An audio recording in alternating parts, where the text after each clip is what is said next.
Namaskar. Myself, Dr. Sneh Kumar Mishra, Department of Sociology and Social Work, Bharati Vishwavidyalaya Durg, Chhattisgarh. Welcomes you all in today's research methodology lecture series. Today we are discussing about Merton's functional paradigm. There are a model related to Merton's functional paradigm, and this model has 11 formulas in it. जब भी हमें प्रक्रियात्मक विश्लेषण करना हो किसी भी शोध विषय को लेकर के, तो जब प्रक्रियात्मक विश्लेषण की बात आती है, फंक्शनल एनालिसिस की बात आती है, तो मर्टन ने एक डिज़ाइन डेवलप किया, एक मॉडल डेवलप किया फंक्शनल एनालिसिस के लिए। उसी फंक्शनल एनालिसिस के मॉडल को हम अध्ययन करने जा रहे हैं। हम आज इसका फर्स्ट पार्ट देखेंगे, नेक्स्ट पार्ट जो है इसका नेक्स्ट क्लास में देखेंगे, because it is a complex topic and it is a big topic to deal, so we did it in two parts. In the first part, let me know about what is functional analysis, what is function, what is functionalism, what is social structure, and what is structuralism. So today we are discussing about these topics. So पहले मैं आपको बताना चाहूँगा कि किस प्रकार से जो है समाज के अध्ययन में प्रकारों का महत्व है और ये प्रकार क्या होते हैं, what are the function, what are the functionalism, structuralism, what is social structure, and उसके बाद हम आगे बढ़ेंगे फंक्शनल एनालिसिस की ओर। So first we have to discuss about social structure.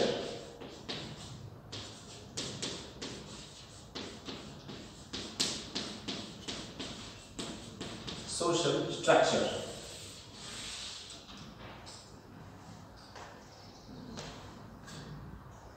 पिछली कक्षाओं में भी हमने सोशल स्ट्रक्चर के बारे में कुछ डिस्कस किया था।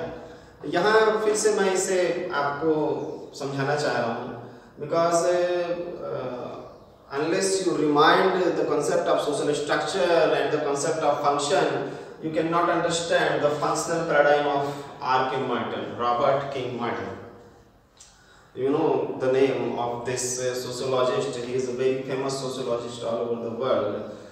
और ऐसा माना जाता है कि प्रकार्यवाद में, फंक्शनलिज्म में जितना काम मर्टन ने किया है उसके आगे और कोई कार्य जो है वो फंक्शनल एनालिसिस में बचा नहीं रह जाता है। तो almost everything which is left by Malinowski, दुर्खाइम, can't, Spencer, Parsons, he has done the left work which is left by those previous sociologists. He was a scholar of Talcott Parsons. He has completed his PhD under Talcott Parsons. So now we are studying about his living paradigm, which has 11 important formulas in it, steps you can say. So let me introduce first 5 formulas and first 5 steps of the living paradigm of Merton's. Then I will explain the concept of social structure. The first formula of the functional analysis of Merton is identify the item or topic to study its function. I will explain each topic later. First, let us know what are the first 5 steps and formulas of living paradigm. The first one is identify the item or topic to study its function. The second is decide the objectives and inspiration of the item or topic. Decide the objectives and inspiration of the item or topic. The third one is positive functional analysis of the item or topic. Positive functional analysis of the item or topic. The fourth one is identification of the units for which item or topic is functional. Identification of units for which item or topic is functional. And the fifth one is discover the functional contribution of functions in system. Discover the functional contribution of functions in system. These are the first 5 steps. So let us discuss about the concept of social structure. Social structure is highly complex structure. We have discussed about it in our previous classes. The concept of social structure is based on social units, and the social units are the social committees, are the social institutions, are the social propaganda, are the social rituals, are the social norms, values, modes. There are many kinds of social units. Social units are a very vast field. The social units, which are the part of the social system, they are sequentially arranged in order, and this sequence order of social units creates a system, and this system we call social structure. I think you understand it.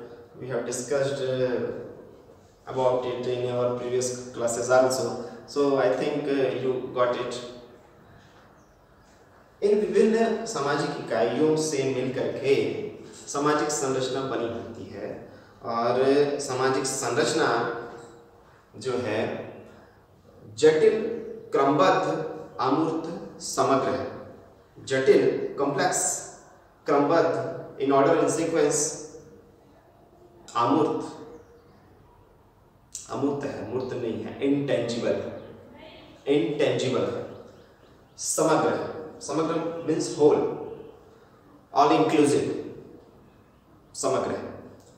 और इसमें जो social units होती हैं, हमने अध्ययन किया था कि इसमें जो सोशल यूनिट्स होती हैं सामाजिक संरचना में, जिसे हम सामाजिक व्यवस्था भी कह सकते हैं, इस सोशल सिस्टम में, इस सोशल स्ट्रक्चर में जो सोशल यूनिट्स होती हैं, ये सोशल यूनिट्स जो होती हैं वो आपस में इंटर रिलेटेड होती हैं और इंटर डिपेंडेंट होती हैं. These social units are in the social system are interrelated and interdependent. अंतर संबंधित और अंतर निर्भर, मतलब पारस्परिक रूप से निर्भर होते हैं. ओके, तो आपने फिर से मेमोराइज कर लिया the concept of social structure.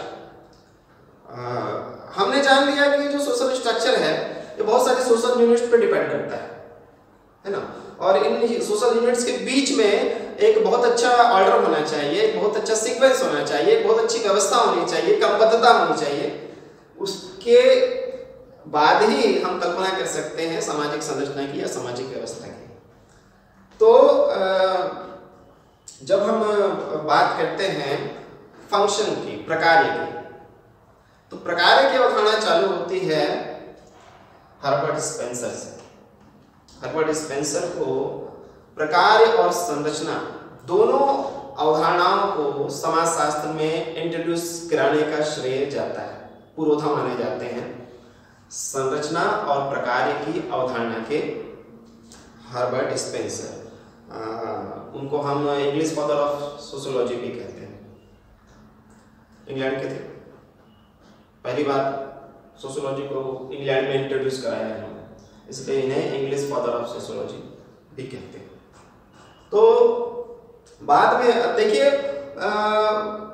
इसको डिफाइन किया स्पेंसर ने, संरचना की अवधारणा को, स्ट्रक्चर, सोशल स्ट्रक्चर की अवधारणा को, सोशल फंक्शन की अवधारणा को, सामाजिक प्रकार की अवधारणा को डिफाइन किया इन्होंने, कुछ इसके बारे में बताया, परंतु इसका व्यवस्थित जो है सिद्धांत या व्यवस्थित अवधारणा उन्होंने प्रस्तुत नहीं की। इनके काम को आगे बढ़ाया कांट और दुर्खाइम ने। आप जानते हैं कांट को हम फादर ऑफ सोशियोलॉजी मानते हैं और दुर्खाइम को the real father of sociology कहते हैं, इन्हीं कांट का उत्तराधिकारी भी कहते हैं, क्योंकि समाजशास्त्र को एक व्यवस्थित रूप देने का जितना प्रयास दुर्खाइम ने किया है, इसलिए जो है इन्हें रियल फादर ऑफ सोशियोलॉजी भी कहते हैं, क्योंकि कांट तो पुरोधा थे, उन्होंने उतना ज़्यादा जो है वैज्ञानिक स्वरूप नहीं प्रदान किया जितना कि दुर्खाइम ने किया। और हमेशा जो बात के आप जानते हैं विचारक रहते हैं या वैज्ञानिक रहते हैं वो ज़्यादा एडवांस होते हैं, क्योंकि पहले आगे से काम करते हैं, जितना काम हो चुका है उसके आगे का काम वो करते हैं, इसलिए उनका काम ज़्यादा एडवांस होता है। हमारी टेक्नोलॉजी हमारे माता पिता की टेक्नोलॉजी की तुलना में बेहतर है, हमारे आने वाले जो जनरेशन है उनकी टेक्नोलॉजी हमारी टेक्नोलॉजी की तुलना में बेहतर होगी, ऑब्वियसली, क्योंकि विकास के क्रम में आगे बढ़ेंगे। ओके, तो what is the concept of function? What is the concept of function in sociology? Function, देखिए फंक्शन को हम हिंदी में कहते हैं प्रकार, सोशल फंक्शन और या सामाजिक प्रकार। सामाजिक प्रकार जो है वो किसी सोशल यूनिट का दिया गया वो योगदान जो संपूर्ण सामाजिक व्यवस्था को बनाए रखने में या चलाने में उपयोगी हो, यूजफुल, यूटिलिटेरियन हो, उसे कहते हैं उस इकाई का, उस सोशल यूनिट का फंक्शन। आई रिपीट इट, किसी भी सामाजिक इकाई का या समाज के भाग का, पार्ट ऑफ सोसाइटी का वो पॉजिटिव कंट्रीब्यूशन जो संपूर्ण सामाजिक व्यवस्था या टोटल सोशल जो सिस्टम है उसके रेफरेंस में उस सोशल सिस्टम को बनाए रखने के लिए या चलाने के लिए, for its existence and for its inheritance in future is useful, that function, that role of the social unit is called its social function. Okay, तो सभी प्रकार की ऐसा माना जाता है। अब हम थोड़ा सा प्रकारवाद या फंक्शनलिज्म के सिद्धांत की चर्चा कर लें। प्रकारवाद में ऐसा माना जाता है कि सभी सामाजिक इकाइयों का कुछ न कुछ प्रकार या कुछ न कुछ योगदान होता है संपूर्ण सामाजिक व्यवस्था को चलाने के लिए या बनाए रखने के लिए। प्रकारवाद की मान्यता है, मतलब सारी इकाइयां जो भी कुछ है सब प्रकार है, सभी का अपना प्रकार है, सभी पॉजिटिव कंट्रीब्यूशन कर रहे हैं। ऐसा मानना कांट का भी था, ऐसा मानना दुर्खाइम का भी था, ऐसा मानना मैलिनोवस्की का भी था, ऐसा मानना जो है ब्राउन का भी था, रैडक्लिफ ब्राउन। तो यहां तक कि जब हम चर्चा करते हैं, इन प्रकारवादियों की स्पष्ट मान्यता थी कि जो भी कुछ है समाज में वो सब प्रकारवादी है। Every unit and every part of social system is functional for the existence of social system और सोशल स्ट्रक्चर। ओके, देन अब हम समझने का प्रयास करेंगे कि ये तो कॉन्सेप्ट है फंक्शनलिज्म का, ये फंक्शनलिज्म का कॉन्सेप्ट किस तरह से परिवर्तित होता है, चेंज होता है मर्टन के आने के बाद। पार्सन्स भी प्रकारवादी है, रैडक्लिफ ब्राउन के बाद हम देखें पार्सन्स, टालकाट पार्सन्स भी पूरी तरह से प्रकारवादी है। परंतु जब बात मर्टन पे आती है तो मर्टन ने विकास किया, एनरिच किया of the concept of and the theory of functionalism, प्रकारवाद के सिद्धांत का, प्रकारवाद की अवधारणा का विकास किया, एनहेंस किया उसे with the new concepts of with the new concepts of function,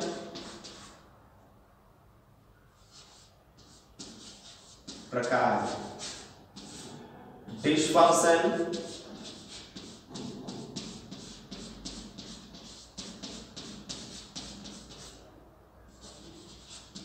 दुष्प्रकार and latent function.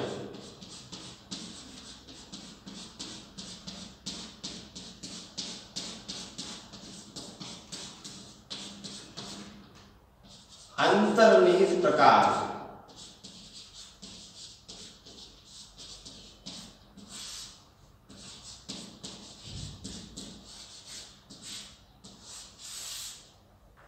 so Merton has introduced these new concepts of function, dish function and latent function in the theorization of functionalism.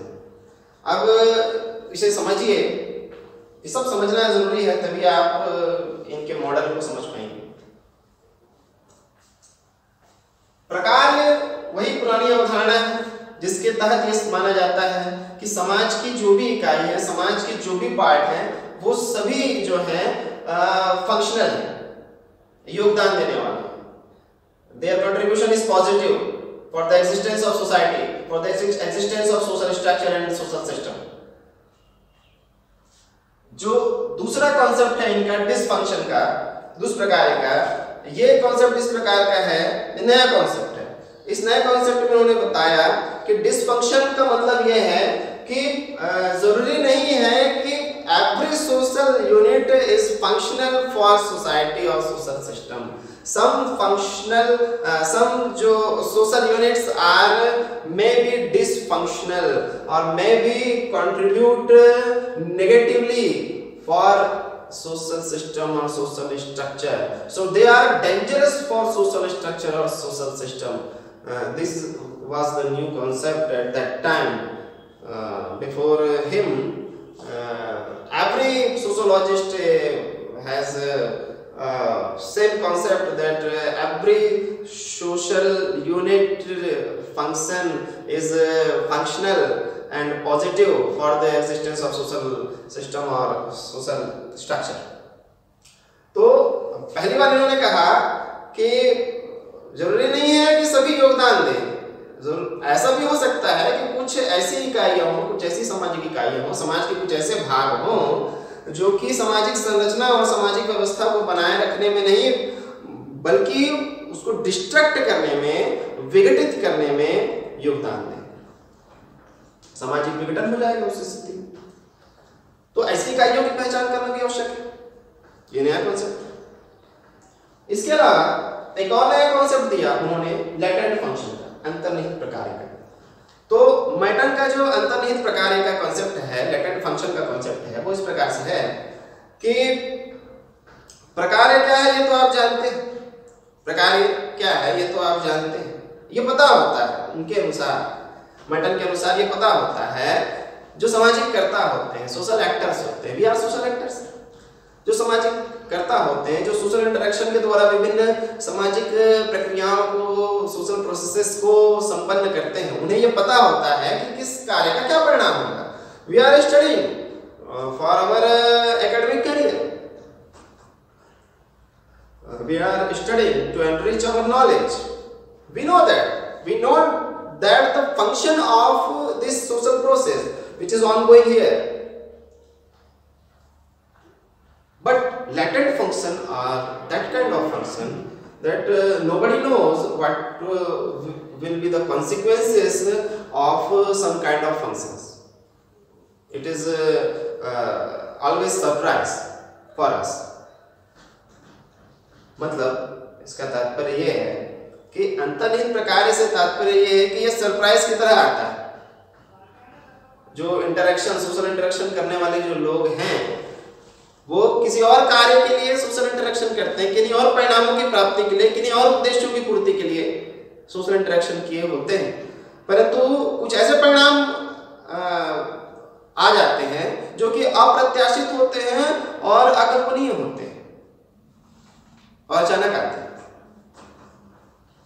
ये अवधारणा दी लेटेड function की।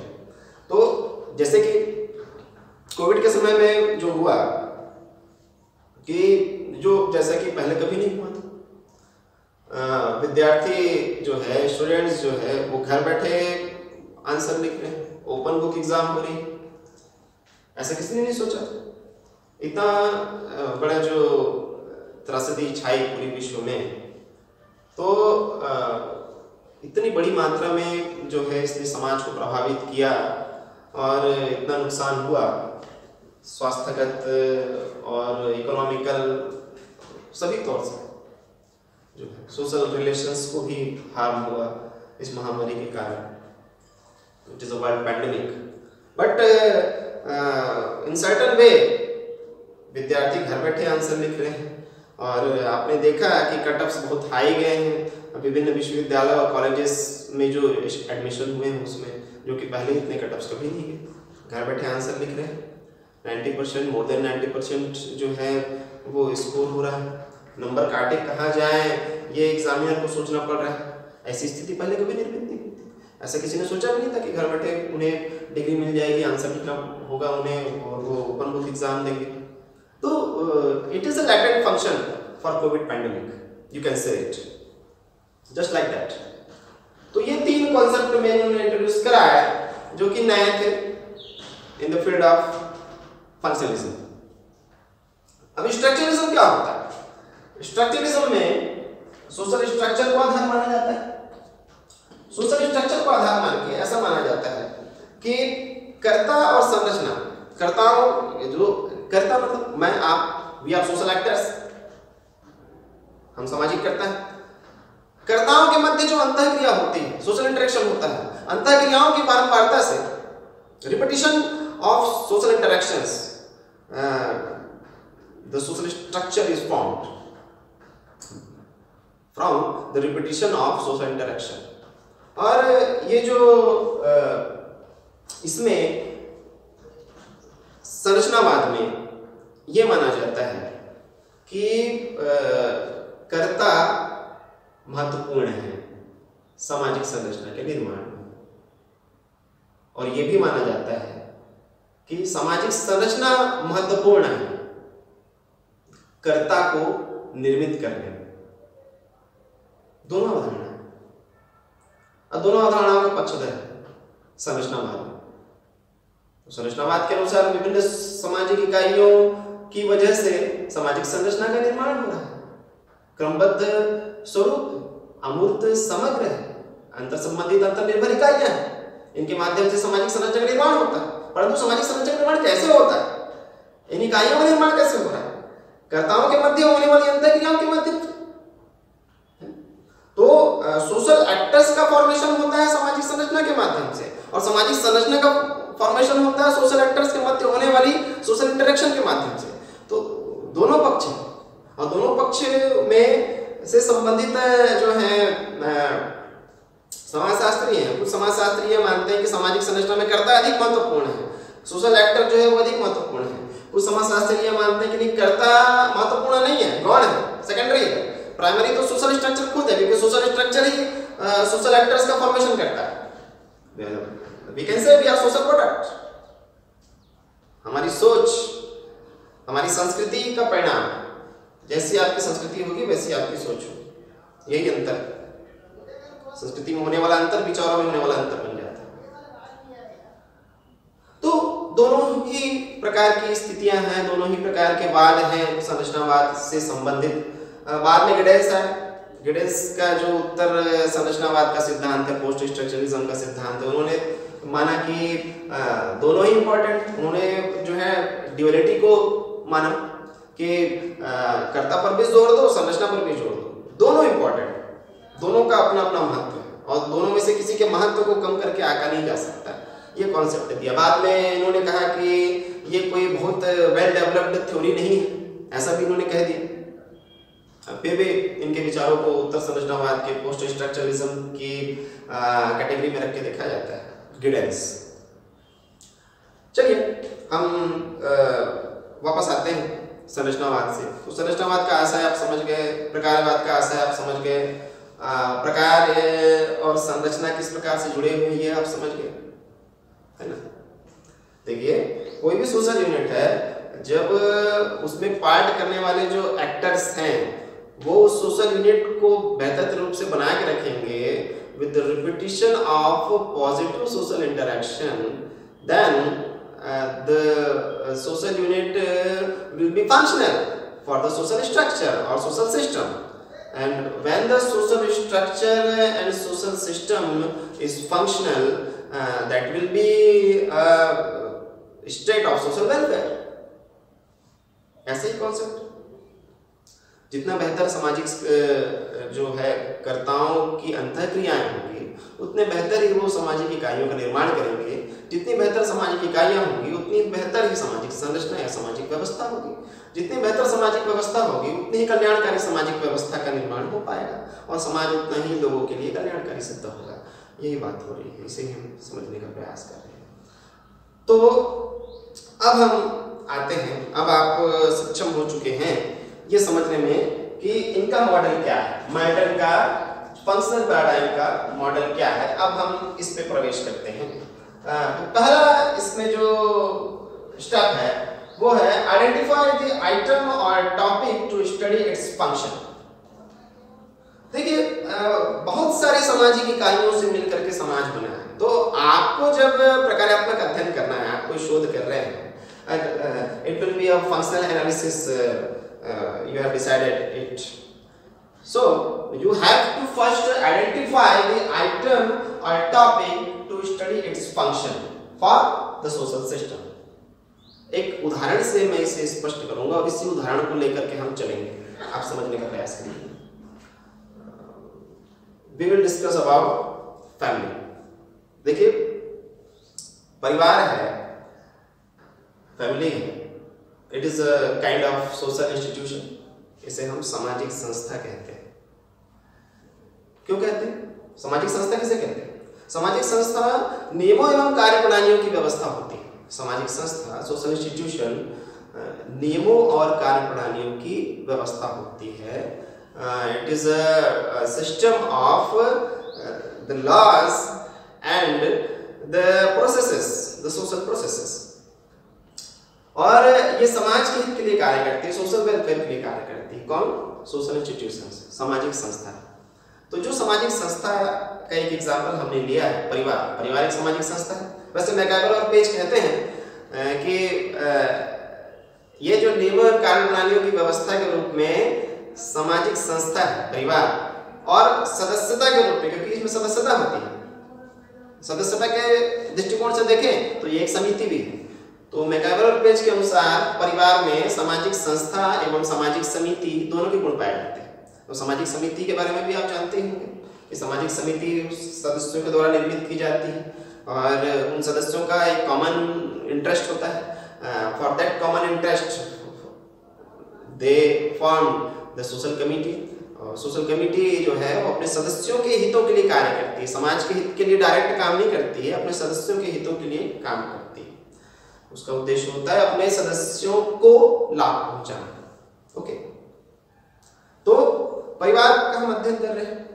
परिवार एक सार्वभौमिक संस्था है, universal जो है इंस्टीट्यूशन, सभी जगह सभी समाजों में। दुनिया में 300 धर्म, दुनिया में लगभग 200 देश, सभी जगह आपको परिवार नामक सामाजिक संस्था मिलेगी। चाहे संस्कृतियां कितनी ही भिन्न हो, चाहे विचारधाराएं कितनी ही भिन्न हो, चाहे जीवन शैली कितनी ही भिन्न हो, कितनी ही असमानताएं हो, कितनी ही वर्सेटैलिटी हो, but it is a common social institution, marriage and family. It is a common institution all over the global world. Okay, तो हम परिवार को लेकर चले इसके उदाहरण में, तो हमें देखना होगा कि परिवार का जो है फंक्शन, प्रकार क्या है। परिवार किस प्रकार से प्रकारात्मक भूमिका निभा रहा है सामाजिक व्यवस्था को बनाए रखने में या सामाजिक संरचना को बनाए रखने में। तो आप जानते हैं कि एक बहुत महत्वपूर्ण भूमिका निभा रहा है। You know that because what is society?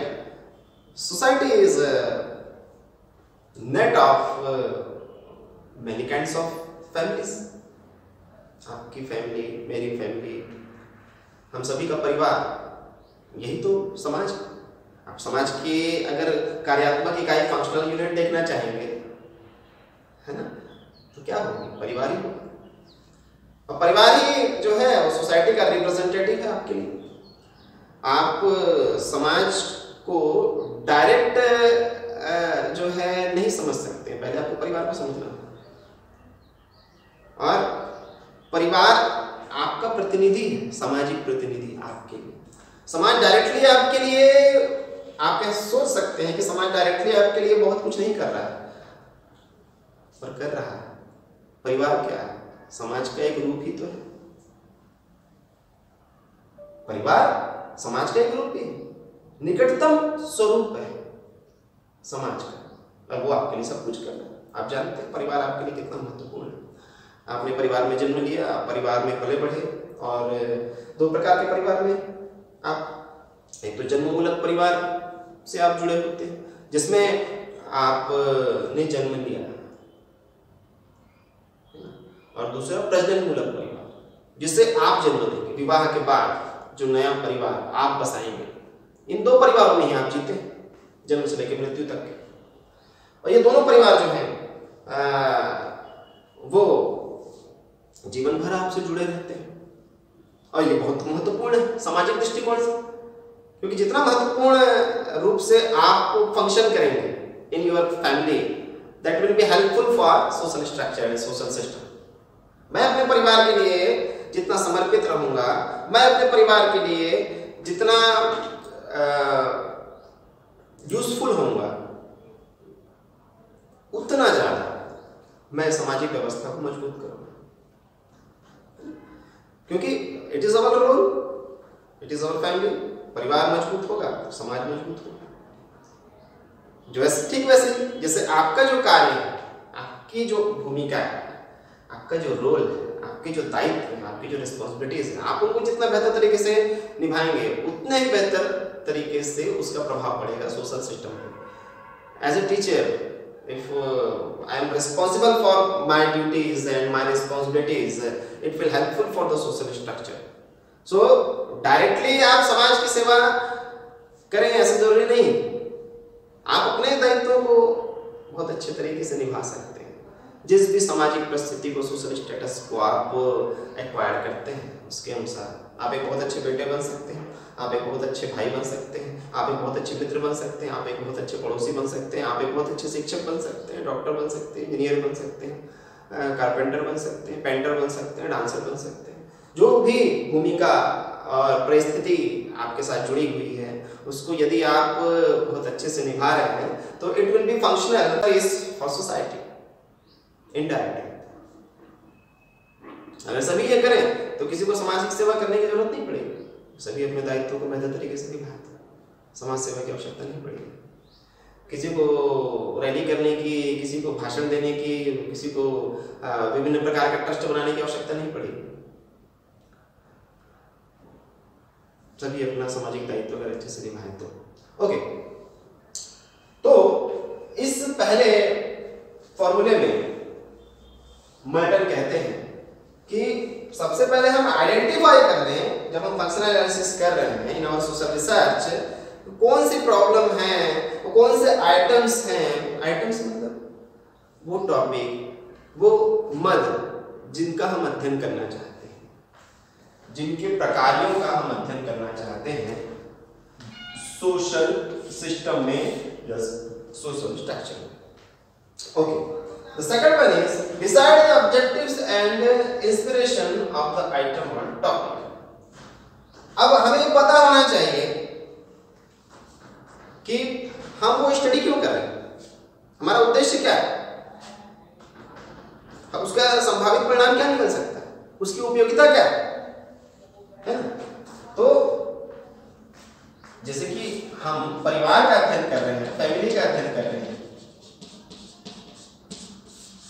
तो हमें पता होना चाहिए कि हम फैमिली का अध्ययन करना चाह रहे हैं कि इसकी सामाजिक उपयोगिता क्या है, इसका फंक्शन क्या है, इसके प्रकार क्या है, परिवार नामक इस सामाजिक संस्था के प्रकार क्या है संपूर्ण सामाजिक व्यवस्था के लिए, इसे जानने का हम प्रयास कर रहे हैं। यही हमारा उद्देश्य है, तो ये हमें पता होना चाहिए। So in the second step we have to decide the objectives and inspiration for our item और topic which we are studying for our social studies and social research. जैसे हम इस टॉपिक को ले रहे हैं कि हम परिवार का जो है अध्ययन करना चाह रहे हैं, यही हमारा उद्देश्य है, यही हमारी प्रेरणा है कि हम परिवार नामक इस सामाजिक संस्था की क्या उपयोगिता है, क्या इसके प्रकार हैं संपूर्ण सामाजिक व्यवस्था के लिए, इसे हम जानना चाह रहे हैं, इसकी इंपॉर्टेंस को जानना चाह रहे हैं, इसके फंक्शंस को जानना चाह रहे हैं। ये हमारे शोध का उद्देश्य है, ये हमें आइडेंटिफाई होना चाहिए, ये कहने का प्रयास मैटर यहाँ पे कर रहे हैं। The third one is positive functional analysis of the item or topic. Functional analysis का मतलब ये होता है प्रकार्यात्मक विश्लेषण। प्रकार्यात्मक विश्लेषण मतलब आप किसी सामाजिक जो इकाई है उसका क्या फंक्शनल कंट्रीब्यूशन है संपूर्ण सामाजिक व्यवस्था को बनाए रखने के लिए, उस फंक्शनल कंट्रीब्यूशन को स्पष्ट करने का प्रयास करते हैं, खोजने का प्रयास करते हैं, जानने का प्रयास करते हैं। It will be called the functional analysis. I have added the positive word for you to understand it. हमेशा जब हम फंक्शनल एनालिसिस की बात कर रहे हैं मैटर के पहले तक के, तो हमें हमेशा पॉजिटिव कंट्रीब्यूशन की बात कर रहे हैं। मैटर ने ही इंट्रोड्यूस कराया है इन फंक्शंस को, जिसमें हम नेगेटिव की भी बात करते हैं, लेटेंट फंक्शन की भी बात करते हैं। ओके, तो जब हम फंक्शनल एनालिसिस की बात कर रहे हैं तो हमेशा आपको ये समझना है कि एक इकाई का, सोशल यूनिट्स का सामाजिक व्यवस्था के लिए या सामाजिक संरचना के लिए क्या पॉजिटिव कंट्रीब्यूशन है, हम ये जानने का प्रयास कर रहे हैं, हम उस बारे में बात कर रहे हैं।